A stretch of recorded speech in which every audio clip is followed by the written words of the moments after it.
I got my Scottish hat on. I got my Scottish. All right. Now So we're ready. thank you everyone for showing up and showing at least a modicum of interest in hearing from Greg.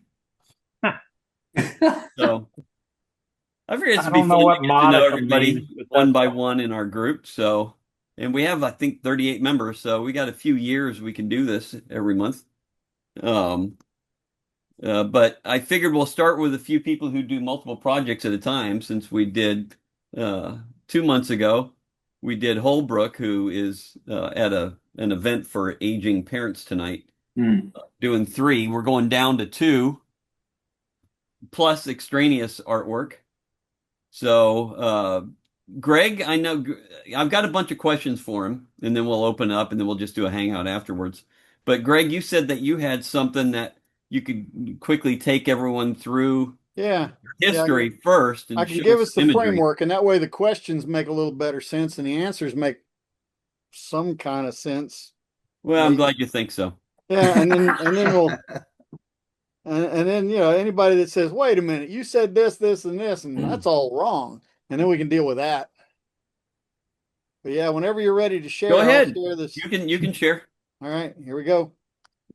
Clickety clickety. All right. So the thing here is Hey, I I I have started all the of same those. way. I started the same way everybody did. I have a few of those too. Yeah. oh I man, do. Did you get them the way I did? You stand in the grocery store while mom's shopping for stuff, and then when she's ready to leave, you go, I need a book. Yep, Mama, I need a book. Mama, can I have a book? I need a book. absolutely. And she'd look at you and go, those are 35 cents a piece. I need 8 of them. Love them. So yeah, I started off where everybody else did, and then made up my own because that's what you do when you're 12, yeah. 13. I see the date on there now. I was 13. It was terrible. Um, but I wrote as well as any 13-year-old. And You know what? I had, when I was that age, I also had a strip called The Adventures of Dr. Zork.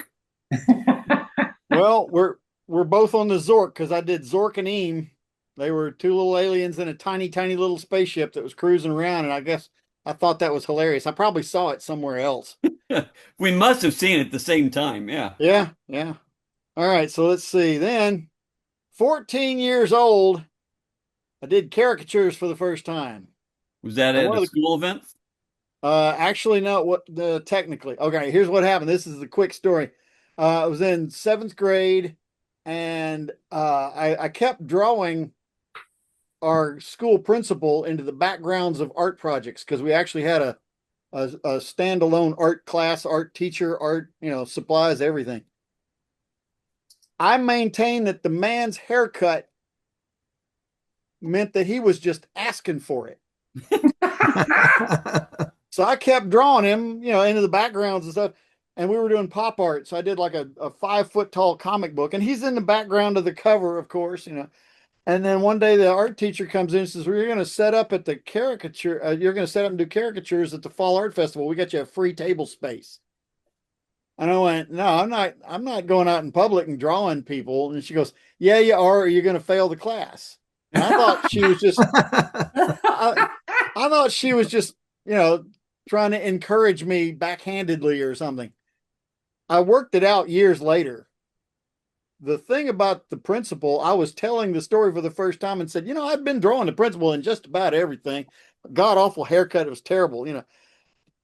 And I thought, oh crap, I pissed him off.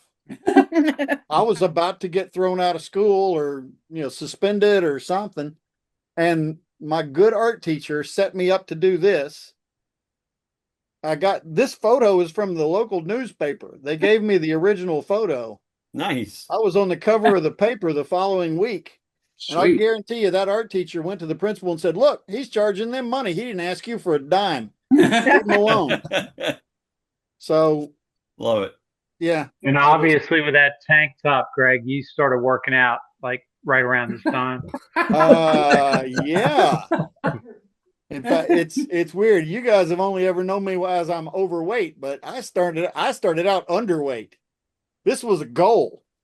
This chunkiness, that's a goal. This is one of the most 70s photos I've ever seen. It is. It's 1979, I guess. I don't know. It's awful. Anyway, then 2 years later, I was defacing a wall in my room and somebody got word of it. And before I could finish the mural, they took a picture, put me in the paper again. And then I couldn't finish the mural because I went off to Opryland for 2 years. That's a good looking crowd, isn't it? Oh yeah. Which one are you?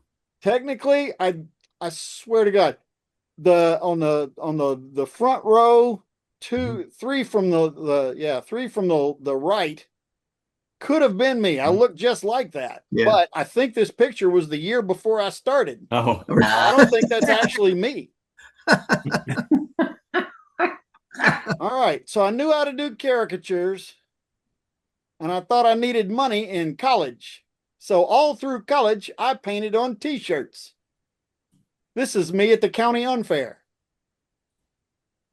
And you can tell it's unfair by the look on my face.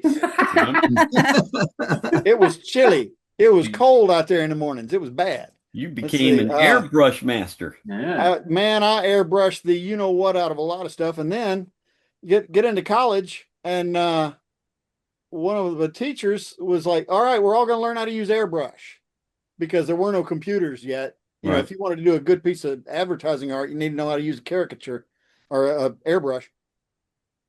So me and two other guys knew how to do it, and everybody else. I saw somebody take $100 Pache airbrush and huck it against a concrete wall.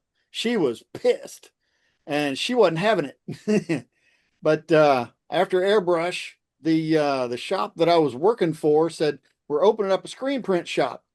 You've done screen printing, haven't you?" Because at one point in my college career, I had actually started a screen print shop, thinking that would be another way to make money. I spread myself too thin. But it did mean that when they said, "Can you do that?" I went, "Yes, I can." And this is the damn Texas drivers. This was the only thing I could find online that Adware Graphics that I worked for printed. And the first one that we printed, we literally painted a tire with ink and rolled it down a long sheet of paper, shot it in pieces on a PMT camera, and then made a custom screen that was like 10 inches wide and 4 feet long. Sweet. Yeah, it was that was an adventure in screen print. But while I was working at the screen print place, the Memphis Flyer, the probably the most popular newspaper in the area, started up. And a buddy of mine got called because he was working as an illustrator at University of Memphis. And he said, "Well, I don't have the time and energy to do all that stuff, but you need to get Greg Cravens in there." And they called me, and I hadn't had a portfolio until I started working for the Memphis Flyer. And suddenly I had enough material in color and in black and white and everything else to make portfolio, carry it around to all the ad agencies. And the ad agencies were taking their sweet time, but I bumbled across Shoney Bear, a guy I was working at the screen print shop with. Yeah, and Scott's over there going, "I remember that crap." You probably sold him the paper this is on. I don't know. But yeah, a buddy of mine got called in to GS America. And he says, I may be drawing Shoney Bear soon." I was like, "Really? You're kidding." It's like, no. You know, I got this call and I'm going to go do this. And he took off work one day. And before he went, he said, "What do you think of these samples?" And he showed me, he got Bristol paper, but he copied Vic Lockman's Shoney Bear drawings sideways and then turned the paper. And it was like he was sitting in front of the TV noodling around. And he took that to him. And they didn't hire him. And I'm sitting there going, "Oh, can I run around behind his back?" And you know, because his car was all jacked up. I was the one that dropped him off at the place to go in and talk to him. I was like, "Oh, I know where they are. Dang, what am I going to do?" Turns out a friend of mine was interning there, and she called me 2 days later. So I was able to go, "Charles, hey, listen, dude, you know, they called me into that place that you went to about the Shoney Bear stuff." I said, I didn't want you to think I was going behind your back. He goes, no, no, no. They said they had other people to talk to. I said, okay. And I went in there with having seen what he took in there, I went in there with loaded for bear. And so they hired me, and I was doing corrections on Vic Lockman's Shoney Bear stuff. And Well, a couple things, Greg. I love your loaded for bear. I caught that. Yeah, Yeah. very Slid good. that in there. yeah, Loaded for Yeah. Shoney Bear. loaded for Shoney Bear. But fact that took in good samples, and they said, well, we're going to start you off on Piggly Wiggly and some of this other stuff, because we just need you to do the corrections on Vic Lockman stuff, so we don't have to keep shipping it back and forth to California. You couldn't email anything yet. Mm-hmm. This was all done in the computer later on, but at first it was all done on layout paper. It had blue lines all over it and everything. Oh, yeah. Crazy. So then the ad agency started seeing more and more and more stuff in my portfolio, and I can't remember. This is like some kind of craft candy arm that they sold off not too long later. But the ad agency said they wanted the newsletter. This is back when newsletters were done. Nobody had a website, so you had newsletters. And they wanted their newsletter to look like Mad Magazine. So there's little tiny characters doing little tiny stuff in the corners, and there's we had a good time with it. And then, thank God, FedEx decided that they needed a thing that looked like Where's Waldo.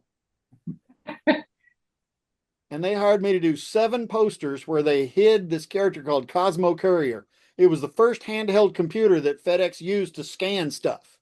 It was called Cosmo. And so Cosmo Courier was the character, and they set it up where I did a series of posters of this kind of thing, and we'd hide Cosmo Courier in there, Where's Waldo style.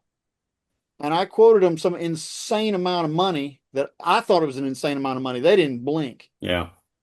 But those 7 posters, and I finished the last one hours before I got on a plane to fly to Hawaii and get married. But those paid for my first computer system. Nice. And that was back when crap cost money. I mean, I'd spent $12,000 on my first computer, and FedEx pretty much paid for it with all this Cosmo Courier stuff. But of course, the caricatures never ended. And this is some people I was teaching caricatures to in a class. And because caricatures never end, you always get hired to do more caricatures. Is that William Gaines? No, that's Jerry Garcia? Yep, Jerry Garcia. Oh, okay. Right after he died, and I don't remember who asked for that. And the one of, is it Michael Eisner? I don't remember who it was. Wayne Huizenga. Yeah. Oh yeah, yep. Yeah. It was Wayne Huizenga. So that means it was what's the trading card company? Starts with a B. Beckett. Yeah. Beckett bought that. So caricatures keep cropping up. Then a buddy of mine that I met through Mike Ramirez was trying to reinstitute editorial cartoons of sports. Does anybody here even know that their papers all used to have sports editorial cartoons? Oh yeah. Yeah, of course. I didn't. I mean, I started doing the research and going, man, that could work again. I think this could work. In the Houston Post, Tank McNamara was in the sports section. It certainly was. Yeah. Mm-hmm. Yep. Anyway, so Jock Shorts never caught on as a sports editorial cartoon because those days were over. The syndicates didn't want to go try to talk to somebody new. They didn't want to deal with a new editor. So this was the beginning of the Beckett stuff, because Beckett, with their magazine, they were doing sports magazines, pushing the cards and coins and all the stuff they were doing. They loved them. So we got to do a whole bunch of Jock Shorts cartoons for Beckett magazines for years. It was crazy. And there's always more restaurants. Who's been to Perkins in the last 100 years? Maybe. They've lost a bit of the audience that I remember from when I was younger. But there's the recurrence of the Where's Waldo. Yeah. And one more restaurant that said, you know what, we need that. And then Backyard Burgers. I don't know how far afield Backyard Burgers ever went. There were a lot around here. You They guys are may based never out have of seen them. Mississippi. Do what? And they're down in They're Mississippi. based out of Mississippi originally. So Yeah. So they were fun to work with until we got news back. And this is GS America again. You know, we've done all this focus group stuff using either the shell of a grill or the flame, both things in their logo. Uh-huh. I kept thinking, obviously, they're going to go for the grill character, and then the grill could talk and whatever. They like the flame. Huh. But they said this is not testing well. Parents hate it because they think their kids are going to think flames are cool and friendly. So everything they did if you flip these over, there was a thing about fire safety on the back. Yeah. And fire safety was always on everything they did. They did comic books and stuff. And then we got word that at a board of directors meeting, somebody threw a fit that they didn't have toys like McDonald's had toys.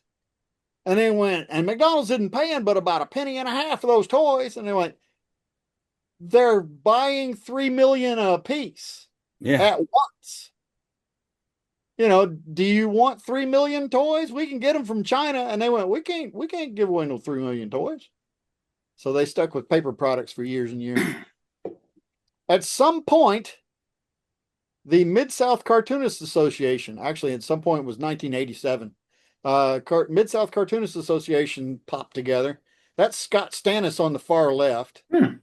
That's Manic Me on the far right. It's Mike Niblock taking his kids' ears off. And Jack Chapman is the guy with the delivery truck on his shirt.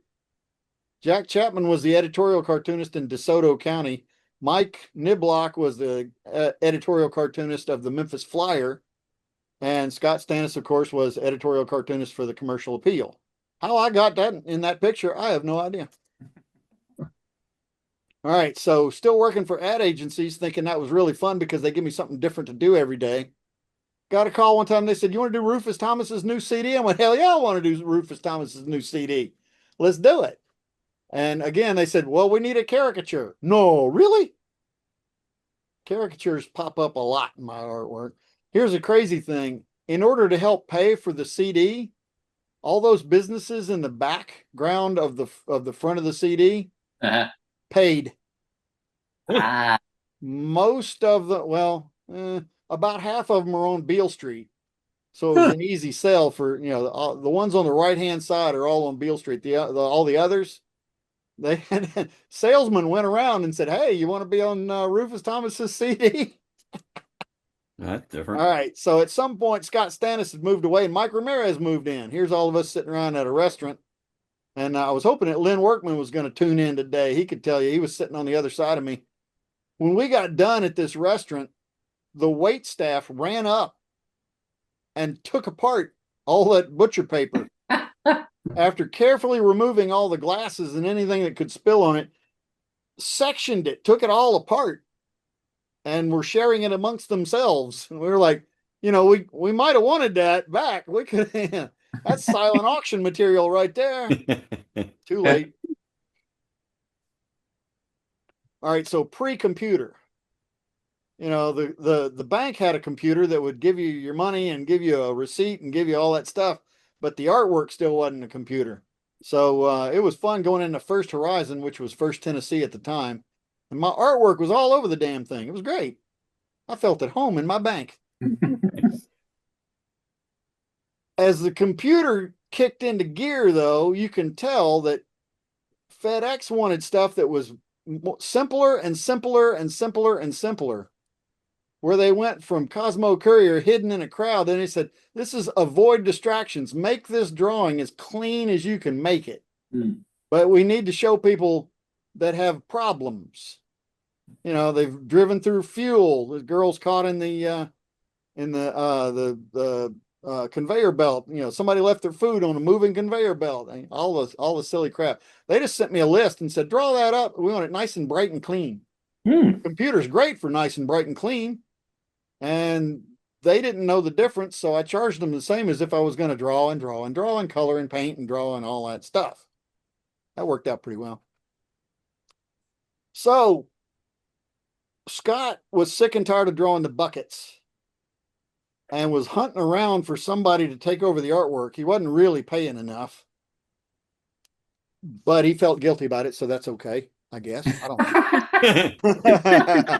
He kept saying he felt guilty anyway. Maybe that's what Small made it. He kept saying consolation. Yeah. he felt guilty. Yeah. But he'd actually called up Ramirez and said, I need somebody to draw my comic strip. I'm sick and tired of drawing his family sitting on his couch every week. And he said, do you know anybody? And he goes, you introduced me to Cravens, who already learned how to draw like Vic Lockman in a week so that he could get the Shoney Bear work.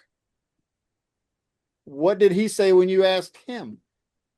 And Scott's like, I didn't ask him yet. And Mike said, well, there you go. And that was the end of that conversation. So the top one is from 1996. And that's just Scott. That was the way he did it. And the bottom one is from a week ago. So one of the questions that Mark had written down that we could discuss and things was, how has the strip changed? Take a moment. and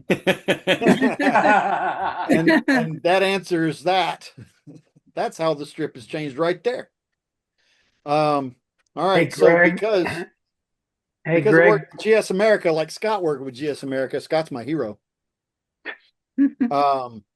GS Georgia stepped in too. They had an Atlanta branch who was working with the Potash Phosphate Institute, which is a bunch of agronomy PhDs. Do not try to draw anything an agronomy PhD asks you for. You wait until somebody else that works there that can parse out what the hell they're gibbering about, rewrites it all for a 4th grade reading level, and then hands it to you. And then you draw that stuff. And you win awards and make money. And that's not a bad thing. And you wind up with books that don't all look exactly alike, which is even better. That's cool. Then there's, let's see, on the left-hand side, a preacher whose wife I was familiar with. He said, well, I've been writing books and I don't like any of the covers. What do you charge me to do covers? I gave him a good price. We've done a bunch of his books. There was a guy going around to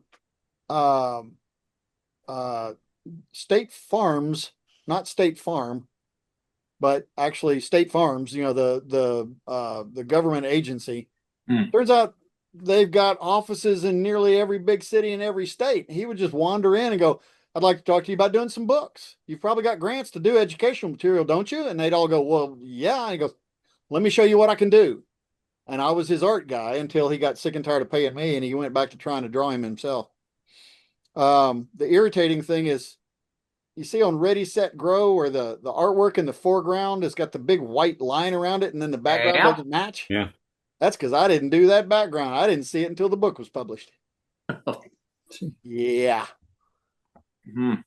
And Sleepy Creepy was one of the weirdest clients that I ever dealt with. It was an ad agency, but then they said, we need you to talk to this guy. He's with AIM. I said, okay, what is AIM? He goes, American Innerspring Manufacturers. I go, what is that?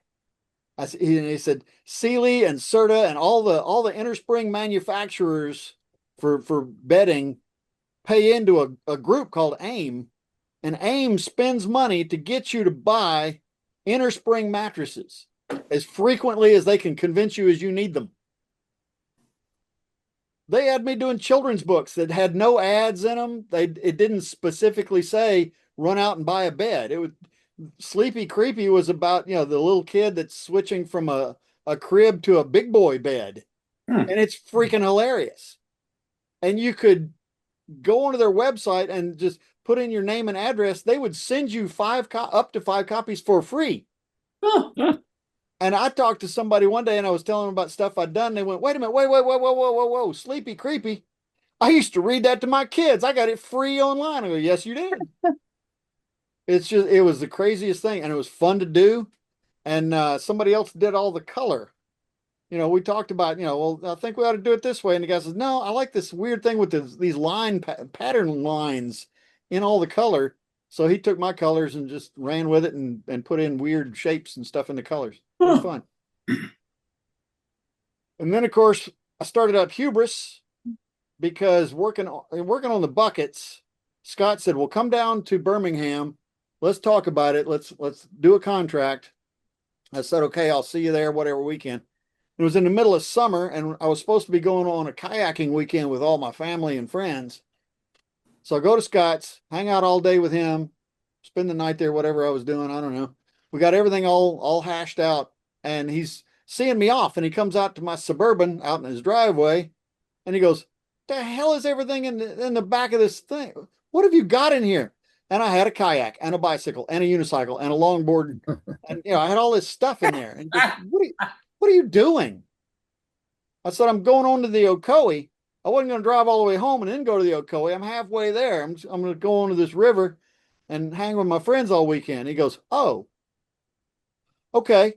I was just talking to a syndicate, and they were bugging me and saying they needed an outdoors strip. They want an outdoor strip. You could do an outdoor strip. All this stuff is played with outdoors. Do an outdoor strip. I said, okay, I will. Did an outdoor strip. Turns out what the syndicate wanted, and it was Tribune, by the way, was hunting and fishing. They didn't want kayaks and skateboards and mountain climbing and parachuting and all that stuff. They wanted hunting and fishing. So they didn't buy it, the bastards. But by that point, web cartoons were a big thing. So I said, all right, I'll do it. Still doing it. I still don't know why, but Homewood Suites, before they got bought up, did a whole series of children's books and had the costumes made and had floats made for the Macy's Thanksgiving Day Parade. Wow. People used to call me. He's like, your duck's on there again. Are you watching? Are you watching? Your duck's on there. Look at channel 3. Your duck is on there. There's Lewis the duck in the costume, and he's dancing around the float. And I was like, they didn't pay extra for that. Bastards. And one of the questions was about comic books. And I've only picked at the edges of comic books. When I first was little and thinking I wanted to do comic strips, and then I got older and I thought, no, comic books would be much, much cooler. And they're also a hell of a lot of work. Yeah. Some of the first comic book stuff I was ever paid for was lettering, and that's when you decide, man, this sucks. Yep. So I've piddled at it and picked at the edges of it for years. But the 911 responders thing there, that's the local 911. That was an ad agency that wrote everything and got it all set up and paid me to do the artwork. Design these characters and just draw it. We got to get it done. Go. So a lot of fun. And Stone Ninja is still flying along. They're about to print the 5th issue, and we're about to do 6. All right. And probably everybody in here has been asked, don't you do logos? We need a logo. Let's do a logo. Logos. Yeah. I sort of have fun with them at first. And then by the time that the client has ruined them, you're kind of going, I'm done with that. But there's some logos I did. And then the web. The web is where you can use the same artwork and repurpose it and sell it to people just so they can slap it next to whatever body copy they have created for themselves. I was hired to draw. We need this many nurses and this many poses. And we're going to sell them as packets to people that are doing informational imagery like that. So it's plug and play cartoon characters for your training module or your advertising or your whatever your little thing is doing. I don't know how well they ever did. The guy that was buying them from me went on to other things, and now we're doing training modules, which is just the more advanced stuff. The bad thing about doing all this for 40 years is this is literally like an auto garage tool chest. The kinds that stands like 5 feet high. Oh yeah. Every damn drawer has got 100 pounds of various and sundry books and catalogs and weird stuff I've done. illustrations for, illustrated all the way through, just the cover, just the whatever. I don't know. But I used to try to keep samples of everything I'd done, and it's ridiculous.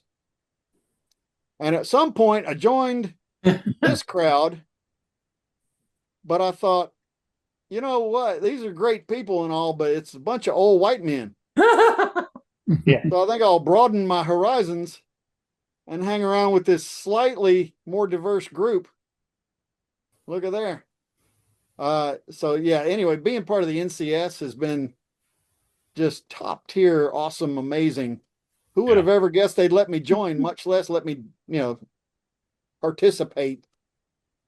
But that's where I am right now. Be on the board. Be on the board. I'm, Yeah.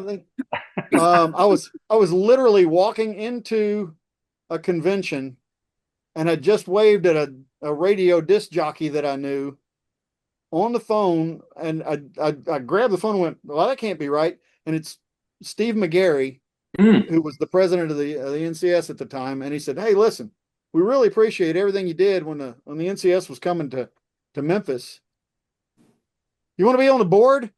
I'm gonna put your name in to be on the board and do membership, because Sean Parks is sick and tired of it. So you do it for 2 years." And I said, "Yes, please." That was 10 years ago. Amazing how that happens. Yep. So there I you was go. going to say, they All coach right. you on how to do that. What was the question? What? I just said they coached you on how to get people to join the board. Yeah. All right, let's look at your pretty face again. Kill this. All right. Stop share. There you go. All right, so obviously you were drawing a lot of cartoons even when you were in school. Did you do cartoons and drawings for like the school paper or the school or the yearbooks and stuff like that? Yeah. There was this, we had a really, really intelligent kid in like 5th and 6th grade that started some kind of newspaper-ish thing. And it started right after one of the teachers had us do an art project. She was trying to trick us into writing children's books. She thought that sounded easier, I guess. So we all wrote these terrible, horrible stories. And of course, I illustrated the hell out of mine. And this guy says, we should be doing like a school paper. So I got called in immediately to do all that. So there's Johnny Sampson looking right there. And then later on in high school, of course, all the illustrations for the yearbook.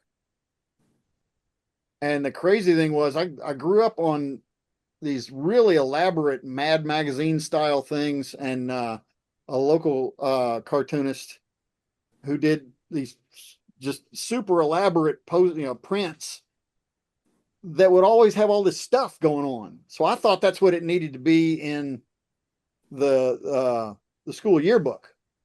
So I did the pep rally, and all the cheerleaders are doing something silly and goofy, and everybody in the stands doing something silly and goofy. And everybody in the office went, "Oh, hell no, we're not putting that." All the students, somebody started a petition. "No, you got it. We've already seen it. We love it. We want it." And they're like, "No, there's like people throwing paper airplanes from the bleachers, and we're not allowed to do that. And there's people over here, like making a pile of the big pads in the corner of the gym, about to jump off the bleach. We're not allowed. We can't do that." And it's like, so somebody wrote it all up, and it said, "We understand that this is humor and this is funny and this is going to represent our class, for the rest of our lives. We want this." I don't know what happened to the drawing, but they had me draw artsy fartsy cougars, just a bunch of cougars. They put a cougar on that page and a different cougar on that page, and that's fine. We don't need all that entertaining stuff. So yeah, same thing as anybody. I was the class artist, and then you grow up a little bit and you go to a high school and you go, "Oh, there's 3 or 4 class artists in here from all the different schools." Yeah. And then you go to college and you go, "Fuck, there's a whole building of class artists in here, and now I got to deal with all of them." Yep. So, I mean, obviously you were kind of just always a cartoonist. But was that the goal, or did you just fall into? I mean, did you say I want to be a cartoonist, or did you just end up one day going, "Shit, I'm a cartoonist"? No, I sort of remember the breaking point. You know how when you're a little kid, everybody, what do you want to be when you grow up? And you're Yeah. supposed to say, I want to be a police officer or a fireman, or I'm going to be, whatever I'm going to be a doctor or a lawyer. And I was still saying stuff like radio DJ because Rick Dees Oh, was sure. here. Rick Dees was our radio DJ. Everybody, Disco Duck happened here at that time. And I was like, I want to do that. That sounds pretty good. And then my grandfather pointed out that, there's not just cartoons on television on Saturday morning, they're in the newspaper every day. And I can remember looking around going, hang on, every day? There's new cartoons in the paper every day. Yes. The paper I'm already getting at the house. Yes. And that's when I think I looked around and went, I'd kind of like to be a cartooner. And everybody went, okay, that's not the right word for it, but you're close enough, boy. Go draw a picture. Cool. So that was the breaking point. And I was probably, I don't know, 6. Nice. So you went to college. I'm assuming you finished. Yep. What Took did you 4.5 get your degree years. in? Do What what? did you get your degree in? Oh, graphic design. Yeah, I got accepted to the local art college, the building of which I was in on Tuesday for a hard hat tour. It's being converted to the Metal Museum, which is a sort of a unique museum, and I'm glad Memphis has it. But the art college, when you're growing up in Jackson, Tennessee, and you go in and go, well, I want to do some kind of cartoon, and they went, well, I guess you're going to need an art degree. Go to art college in Memphis. And you go, what are my other choices? And they go, oh. And you go, you sure you're a counselor? Because counselor might want to look some shit up. I don't know. And she didn't want to look up anything.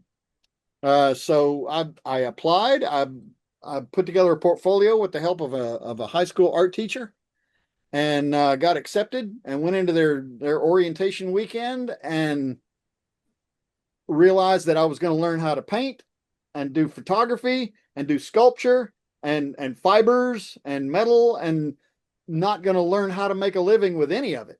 And they had no computers. Mm. And I thought, this is not sounding right. But Memphis State at the time had all that stuff. They had fine art, and they had graphic design, and they had commercial stuff, and they had business classes, and they had everything.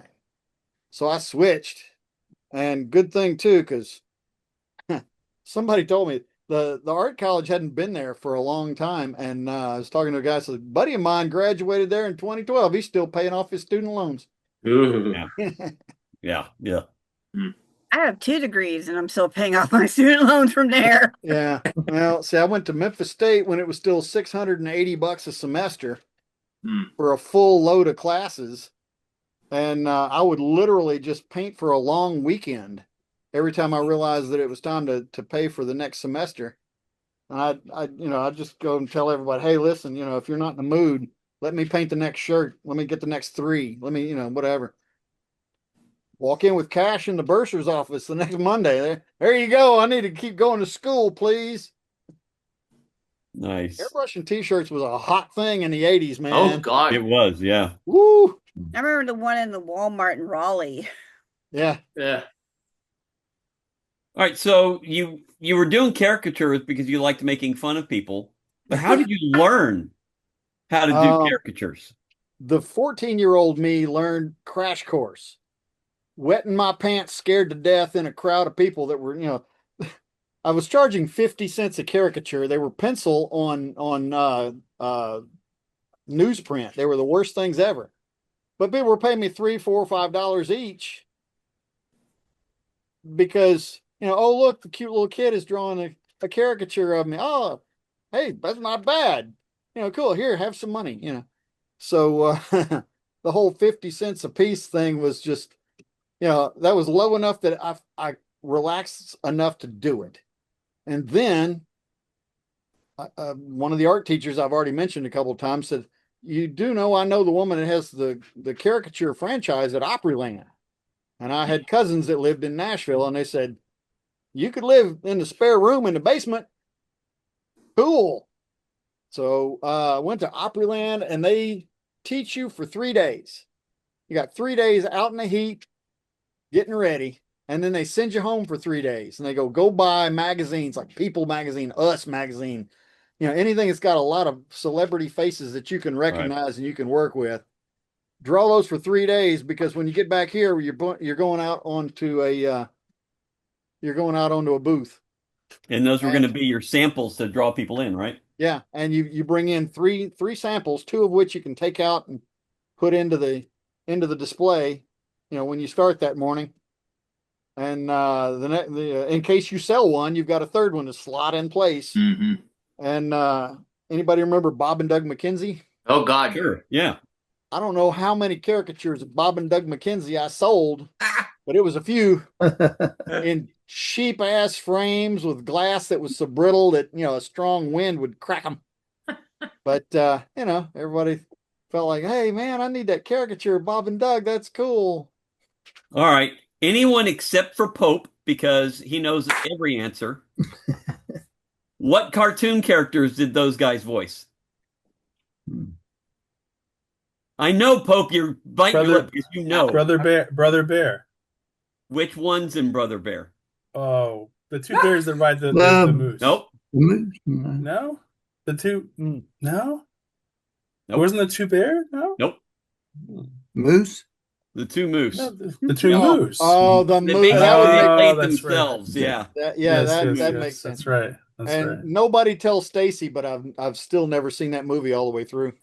It's really fantastic. yeah, it's a good movie. I like the bits that I've Good. seen, and it's just to get me to sit down and watch an entire movie all in one go.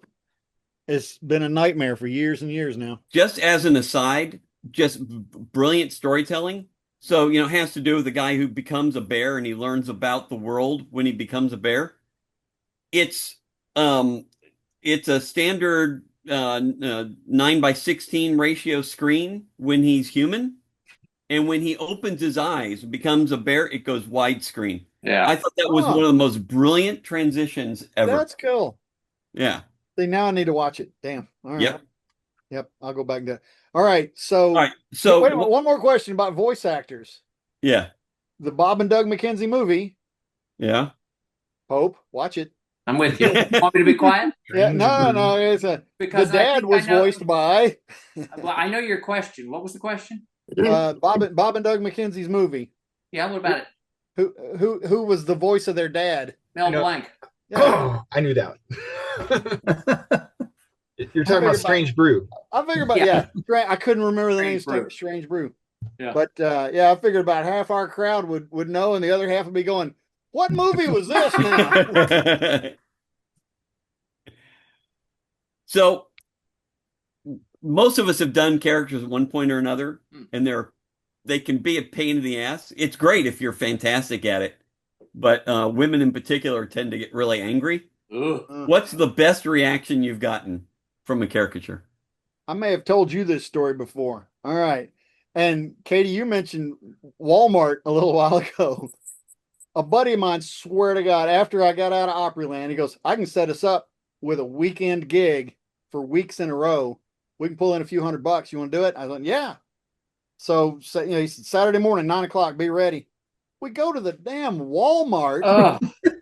The manager, The one that burned down? Do what? Is it the one that burned down here? No, this is in Jackson, Tennessee.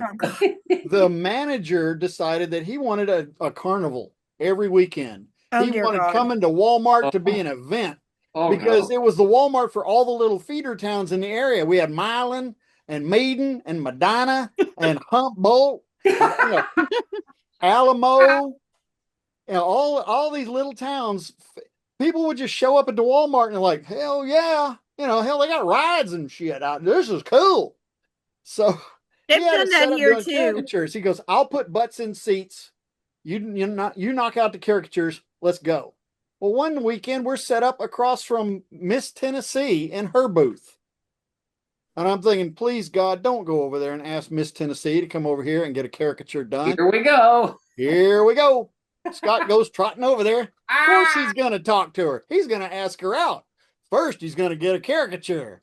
I don't know. Man's crazy.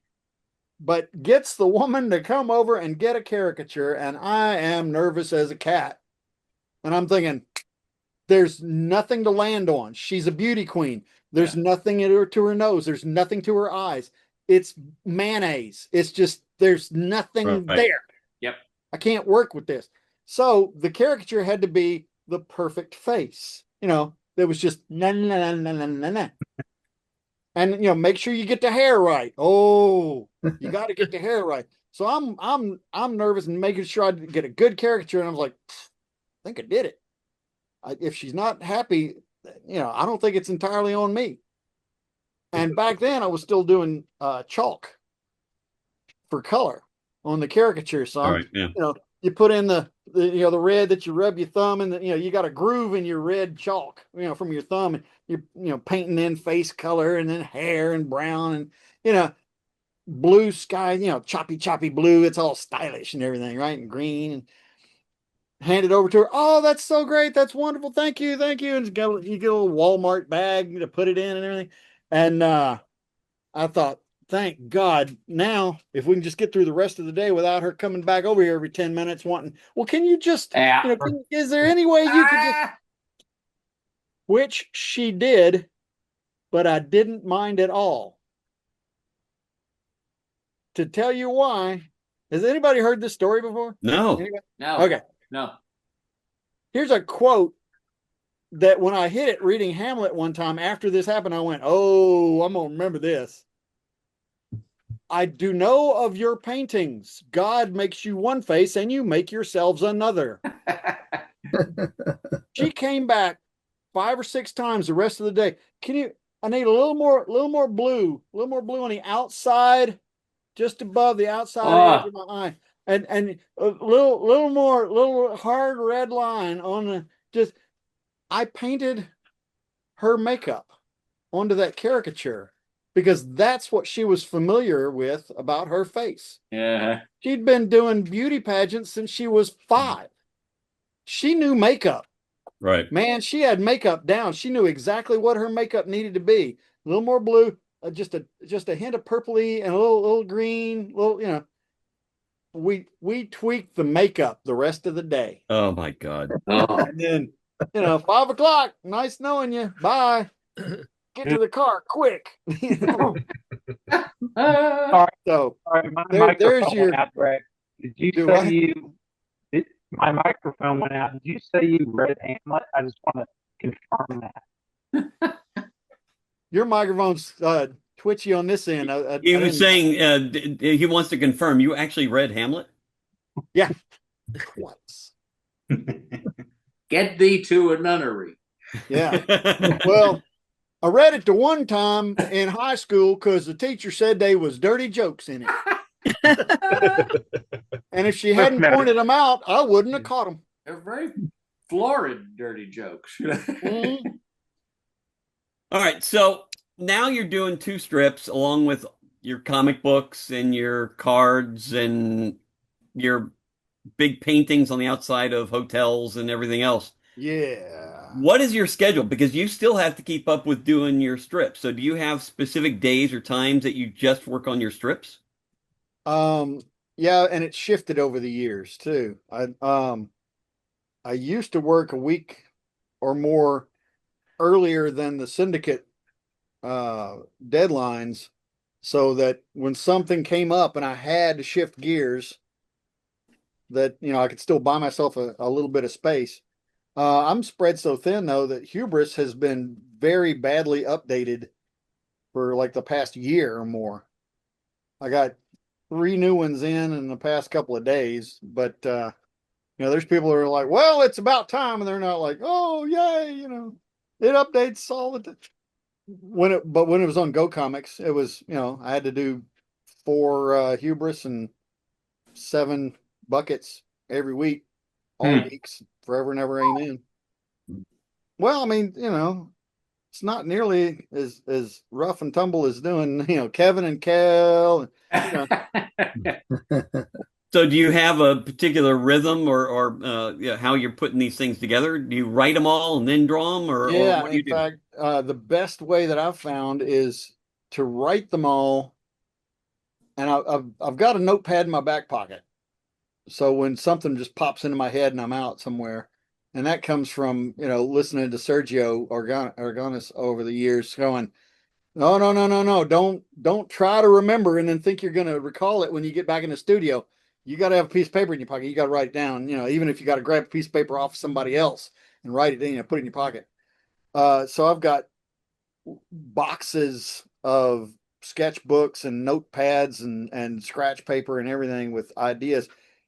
And when you start rooting through it and mix and match and stuff, and you go, well, here's two things that were written 7 years apart, but if you stick them together, hey, there's a whole funny thing right there. Mm-hmm. And I hate to admit it, but a lot of times I'll read other people's comic strips, and what the gag that Richard Thompson did about, we have a dog, where you got Timmy Fretwork is in front of the little kids at the in cul-de-sac was the strip that he did. Mm-hmm. So they all go at the daycare. This is Timmy Fretwork. He's going to play the banjo for us. And he goes, I'm going to sing you a song, kids. And it's a song about a dog named Bingo. Everybody's going to sing along. And, one kid's hand goes up and he goes, do you have a question? He goes, we have a dog. Our dog eats its own poop. And it's just, and all the kids like, we used to have a dog. But my dad said we can't have a dog anymore. And our dog went away to live on a farm, and all this crazy stuff. And the guy never gets to sing the song, Yeah. of course. That strip, yeah. Anytime you got a comic strip online, all the comments underneath are what I refer to as, we have a dog. Yep.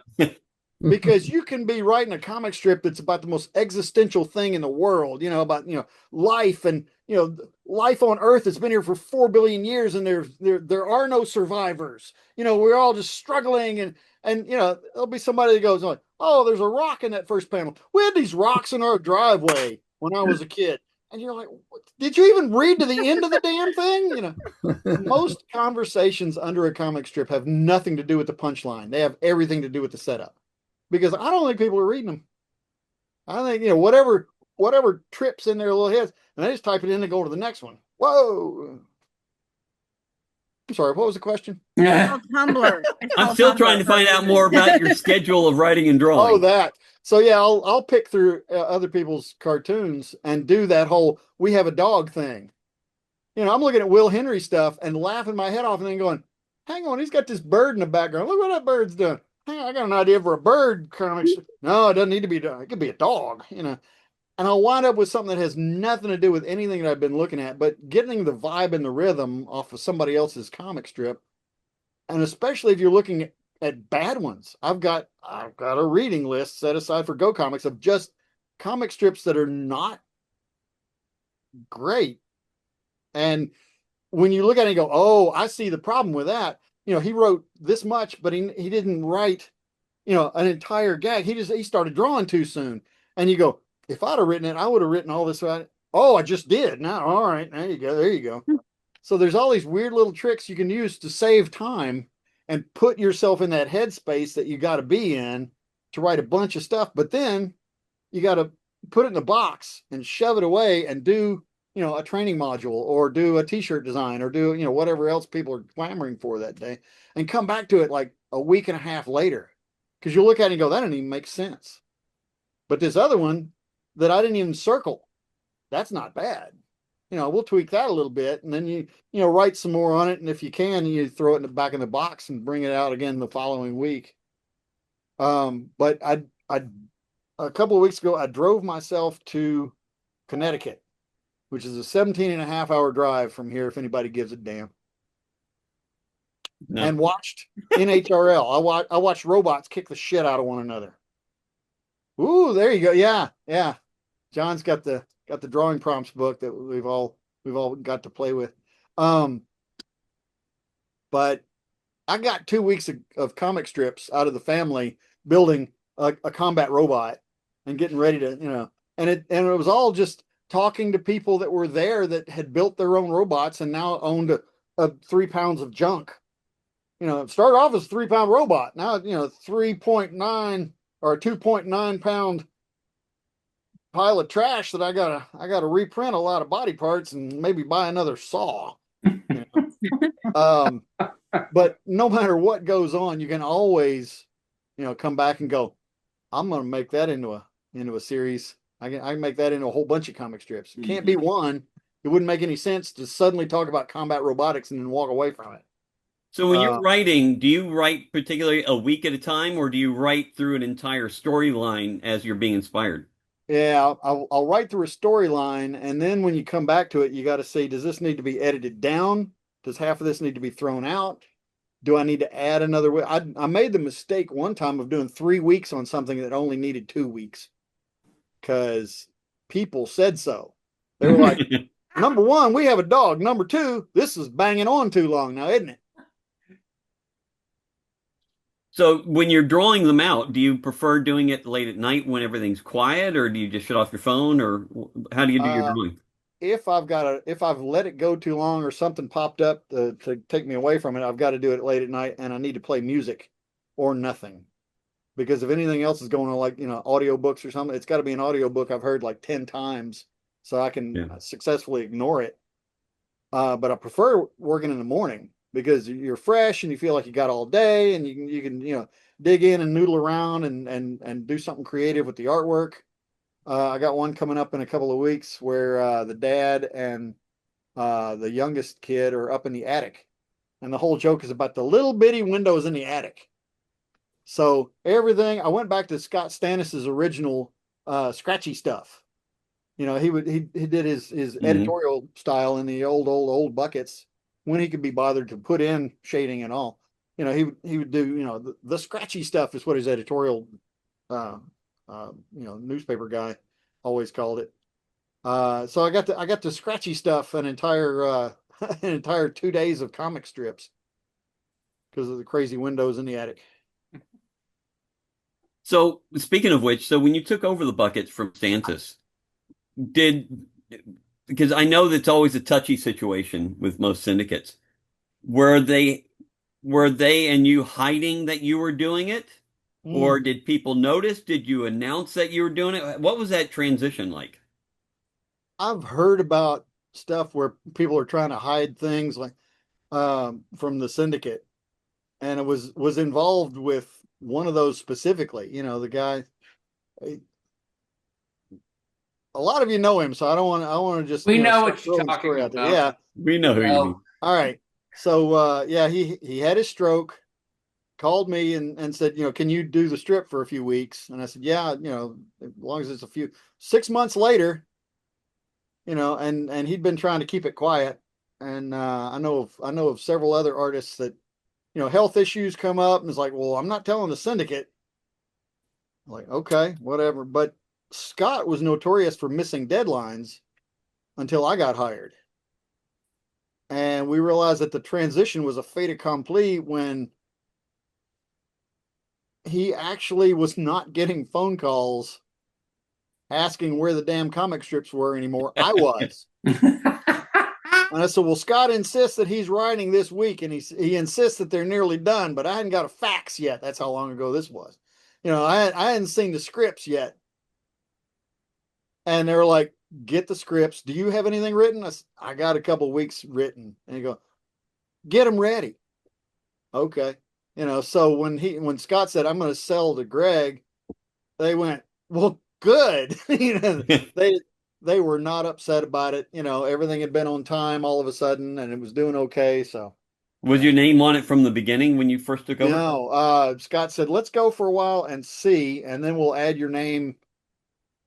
If everything works out to your satisfaction and to my satisfaction, we'll add your name on it. So 6 months in, he said, yeah, it's past time, put your name on it. So he was gracious about that. Nice. And as soon as my name went on it was when I put my application into the NCS, because I assumed that, the comic strip was going to be the tipping point, and talked to some people later and went, all that advertising cartoon stuff that you sent in too, that was what sold it. You could have been a member years ago. Yeah. Like, nobody told me that. but we have the same problem now. I mean, we're only now outgrowing that whole thing about, oh, you got to be published, and that's gone, but Yeah. it's not forgotten. So between your two strips, and you'd mentioned that people's favorite comments are usually, "Oh, I have a dog." Yeah. Have you had a storyline that blew up, that a huge reaction, positive or negative? Yeah, the huge blow up, positive, tongue-in-cheek positive reactions were the Great Stanky Creek Outdoor Fest and the Hubris strip, because people got into it. People were like, "Hey, suddenly we've had a directional thing," but it was directional, but it was piecemeal. All these different events were going on, and people were getting a kick out of switching back and forth from cardboard kayaking to the wall climbing stuff. And I was able to make it all silly, like high heeled log rolling, where it was all absurd stuff, but that got all the best reactions. And then when I moved away from it for a year and a half, something like that, after it ran the first round, everybody was like, when does the next Stanky Creek Outdoor Fest happen? So I did a lot more preparation and got my ducks more in a row and rolled into the second, even longer story arc, because other things were going on underneath and around it. And we were 2 years in, and people were like, "Okay, we've been reading the storyline for 2 years." I went back and checked. We're about 4 days into their lives. This big, Stanky Creek Outdoor Fest thing is happening over a long weekend, but it's taken you 2 years to tell it. And that's when you got to trot out the old thing about it takes about 2.5 seconds to read a comic strip. Yep.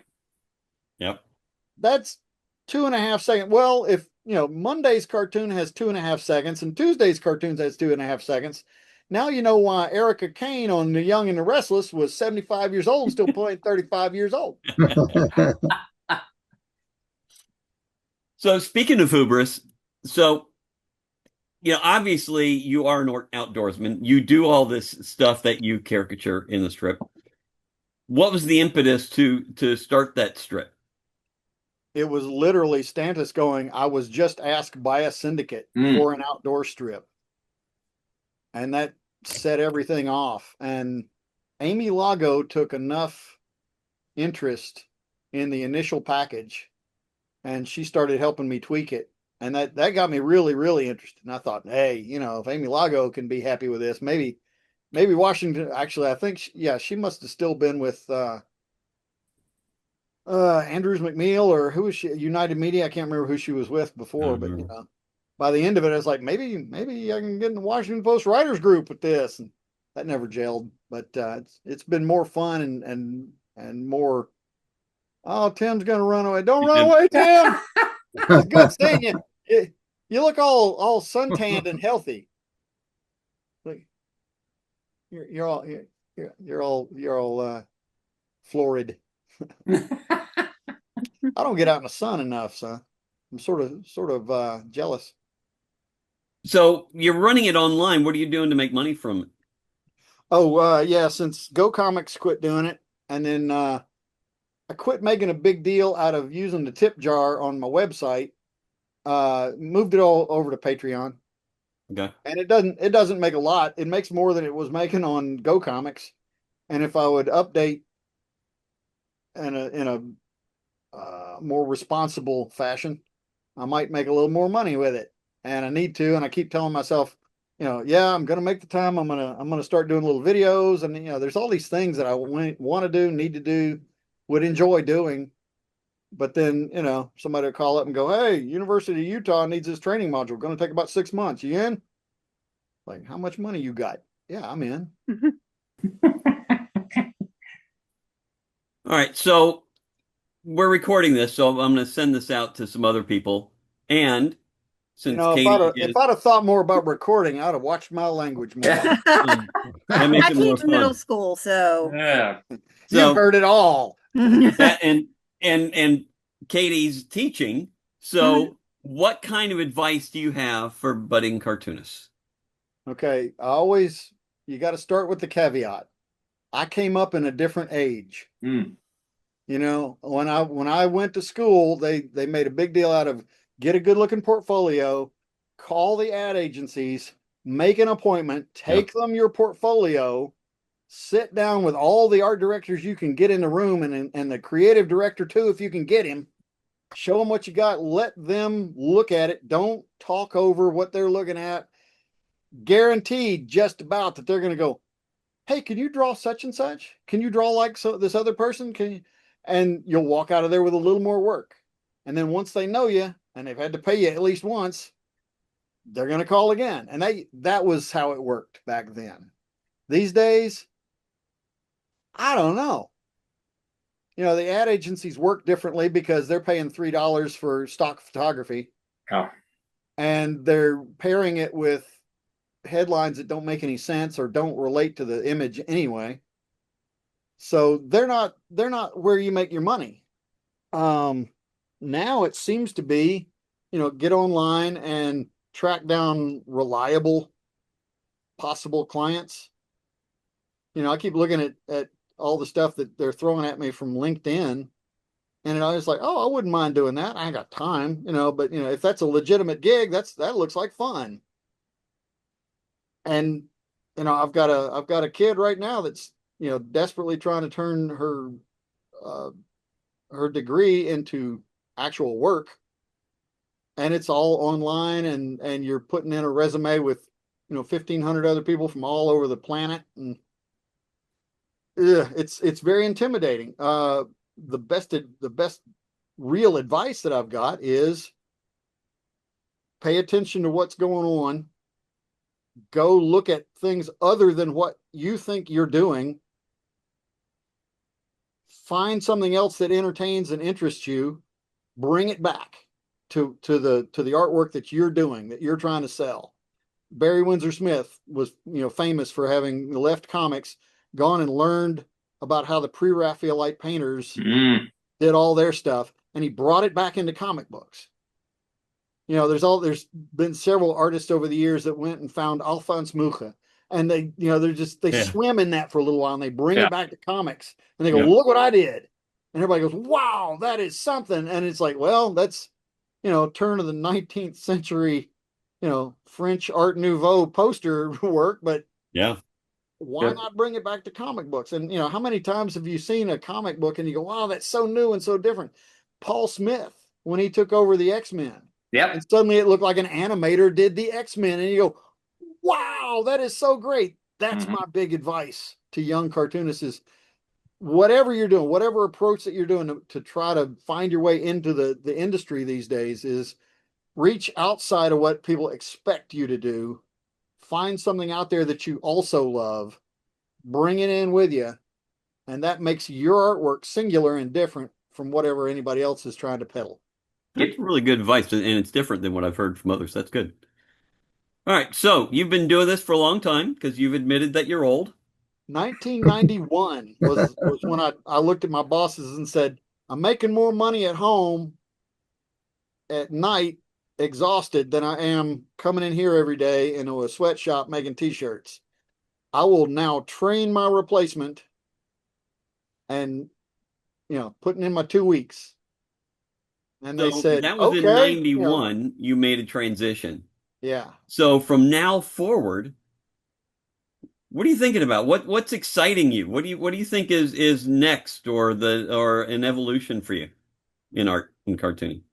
The evolution has been baffling me lately, and I wish I had a really tight answer and say, this is my plan. But I'm still kicking the corners of stuff. I would love to keep doing these card games.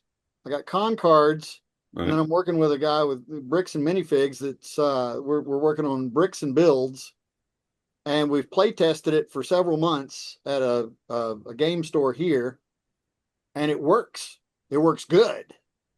And the network of bricks and minifigs stores, they can sell each other stuff as long as they're not, supposedly the manufacturer. And it's like, well, that's me. You're buying from me and you're selling to them. And he went, that's all legal. That's good. And then going to NHRL and watching combat robotics. I have designed a card game where you deal out a combat robot, and you deal out, the other guy does too, and you deal out what the modifiers are for the actual combat that round, and you figure out who wins. Take away cards, lay them out again, figure out who wins. Do you have momentum, or did you just lose all your momentum? What just happened? I'm having a lot of fun with that stuff, and I would love to take the advice that I got. I met Steve Jackson from Steve Jackson Games, and he said, "Let me take a look at this. I'll email you." And he did. 3 days later, I get this long email about, you could do this and you could do this, and you need to join Gamma, and you need to go to this thing, but don't go to Gen Con yet because you need to build up to that, and you got to do. He gave me all this great stuff. I was like, this is not what I normally do. This is outside my field, but it's exciting. It's like, what is yeah, that's a side point. Never mind. But at the same time, the bread and butter stuff are these training modules, which are fun, and you get to get into them. And, I always look back fondly on them. But when you're in the middle of them, like right now, the one I'm on is on hiatus because the university that's doing all these things keeps saying, okay, we're not going to make any more changes, but we need to go back and we need to redo all this. And the guy that's between them and me he finally said, don't draw another damn thing until I get these people to quit it. Because they will say with one breath that we didn't make, but we haven't made any changes. And he's like, and he'll pick up a piece of paper and go, these are the changes you just sent me this morning.